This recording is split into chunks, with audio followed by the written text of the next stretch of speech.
নমস্কার, আমি সত্যবার্তা থেকে মৃণাল কান্তি সিংহ আপনাদের সামনে আজকে যে ভিডিওটা তুলে ধরছি সেটা হচ্ছে কোনো রাজনীতির দল এত অহংকার করা উচিত নয়। আমাদের রাজ্যের যে রুলিং পার্টি আছে তার 2-3 জন প্রবক্তা আছেন, তাদের অতিরিক্ত অহংকার। তার মধ্যে একটা হচ্ছেন এ চক্রবর্তী, একটা হচ্ছে এস রাহা, একটা হচ্ছে টি ঘোষ, এইরকম কয়েকজন, একটা হচ্ছে প্রফেসর এস ব্যানার্জি। এরা প্রবক্তারা এত অহংকারী যে তারা কোনো কথাই কোনো পক্ষের কোনো কিছুই মানতে চায় না। আমি বলছি, আপনার রাজ্যে যদি কোনো অন্যায় হয় তা আপনি রাজ্যের অন্যায়টা তো স্বীকার করবেন। কেন স্বীকার করবেন না?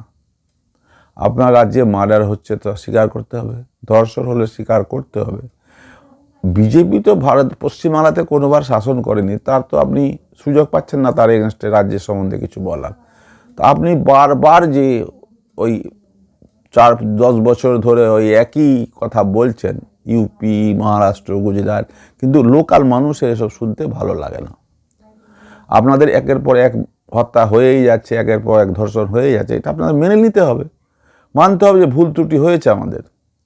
কিন্তু আপনারা মানবেন না, পক্ষান্তরে শুধু একদম জোর দিয়ে তর্ক করবেন আর নিজের রাজ্যের ভুল ত্রুটি স্বীকার করবেন না। এটা কোনো মতোই সাধারণ ভালো পাবলিক ভালোভাবে নিচ্ছে না।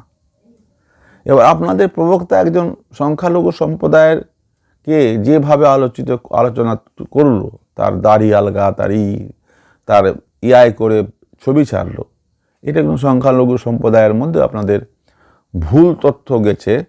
এর খেসারত কিন্তু এবার 2026-এ আপনারা অবশ্যই পাবেন। আর আপনাদের অহংকারের সবচেয়ে বিনষ্টের কারণ হবে এই এসআইআর আপনাদেরকে কোথায় নিয়ে যাবে সেটা আপনারা বুঝতে পারবেন। তো অহংকার না করে মানুষকে ভালোবেসে যদি বলতে পারেন তাহলেই ভালো।